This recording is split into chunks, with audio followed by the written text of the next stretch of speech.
Here's how to fix the Valorant Update Failed error quickly. Step 1. Close Riot Client completely. Press Ctrl-Shift-Escape to open Task Manager. Under Processes, locate Riot Client Services, and Valorant. Select each one and click End Task.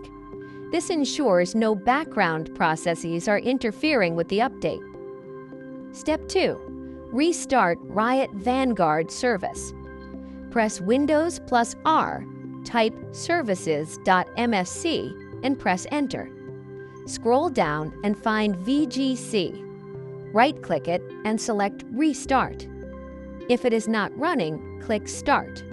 Vanguard must be active for updates to work properly. Step 3.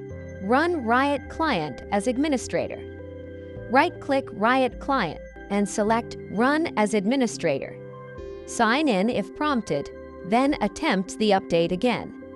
Running as administrator ensures the client has full permissions to complete the installation. Step 4. Restart your computer. After performing the above steps, restart your computer. This clears temporary glitches that may be preventing updates from completing.